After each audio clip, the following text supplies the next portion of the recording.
ઉત્કર્ષ. અરે સેજલ ભાભી તમે? હાય. રૂપેશ તો ઘરે નથી. નથી? તારો ફ્રેન્ડ છે ને એક નંબરનો વાયડો થઈ ગયો છે. એને જ્યારે પણ ફોન કરો ને એટલે એનો ફોન નોટ રીચેબલ જ આવ્યા કરે. ખબર નથી પડતી મારે શું કરવું એનું. કેમ? શું થયું? શું નથી થયું એમ પૂછ ને. તને ખબર છે સુશાંત આજે લગ્ન કરી રહ્યો છે. વોટ? કોની સાથે? ખબર નહીં, છે કોઈ નિત્યા પારેખ કરીને. ગઈકાલે તો એ લોકોની મીટિંગ થઈ છે. કિંજલ હતી એ મીટિંગમાં. મને તો એ નથી ખબર પડતી કે આટલી જલ્દી કોઈ છોકરી અમેરિકા જવા માટે કેવી રીતે તૈયાર થઈ જાય. મને કોઈ ગડબડ લાગે છે. તમારી વાત તો સાચી છે સેજલ ભાભી, પણ આપણે કરી શું શકીએ છીએ? બસ એકવાર સુશાંત અમેરિકા પાછો ચાલ્યો જાય એટલે ભલા ટળી. બીજું શું? સાચું કહું તો મન નથી માનતું. એવું થયા કરે છે કે કંઈક ખોટું થઈ રહ્યું છે. વેલ, એ તો જ્યારે થાય ત્યારે ખબર. બાકી હું ઓફિસ જાઉં છું. તમને ક્યાંક ડ્રોપ કરવાના હોય તો કહો. અરે હા, મારો પણ ઓફિસ જવાનો વિચાર છે. પપ્પાજીને પૂછી તો જોઉં કે પેલી ઇન્કમ ટેક્સ વાળી મેટરનું શું થયું. તો ચાલો બેસો.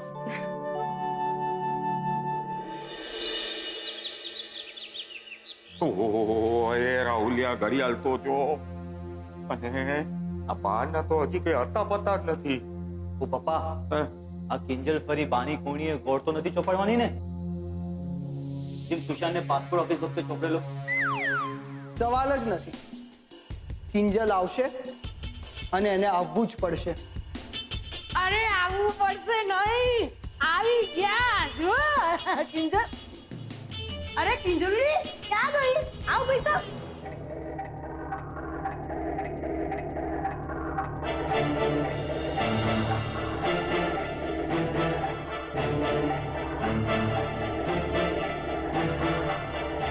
વાહ, બાએ એમનું કામ તો એકદમ પાક્કું કર્યું.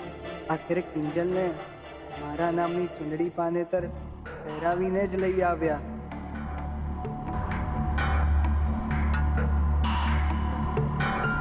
સુશાંત કુમાર ક્યાં ખોઈ ગયા? જુઓ, તમારે કઈ કહેવાનું નથી? શું કહું બા? કિંજલ તો આટલી સુંદર સગાઈના દિવસે પણ નહોતી લાગતી. લે, તે ક્યાંથી લાગે? ઈ સગાઈનો દાડો હતો અને આજે લગ્નનો દાડો છે.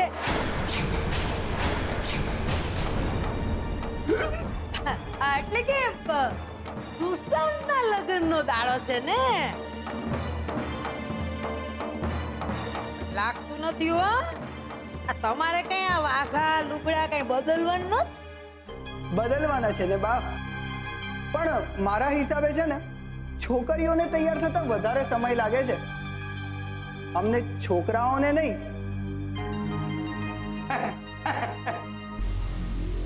સાવ ખોટી વાત સુશાંત કુમાર. અમારી નિત્યા પણ લગભગ તૈયાર જ છે.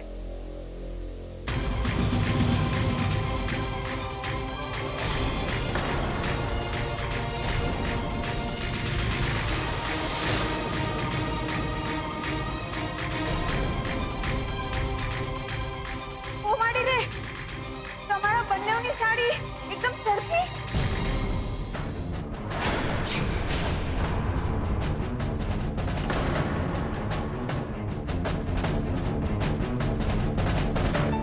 જોયું બા, હું નહોતી કહેતી તમને કે આ સાડી મને ચુંદડી પાનેતર જેવી લાગે છે? બિચારી નિત્યાનું મોઢું કેવું પડી ગયું. ચાલ આપણે આ સાડી બદલાવી આવીએ. રે તે ટાઈમ છે આ બધું લપ કરવાનો? તું ચૂપ રે. એ સરોજ, હાલે, આ તાજા તાજા ફૂલ છે હો. નિત્યા હાટુ મસ્ત મજાનો ગજરો બનાવી નાખજો વા. અને નિત્યા બેટા, સરોજની હારે રૂમમાં જઈને બેસ હો.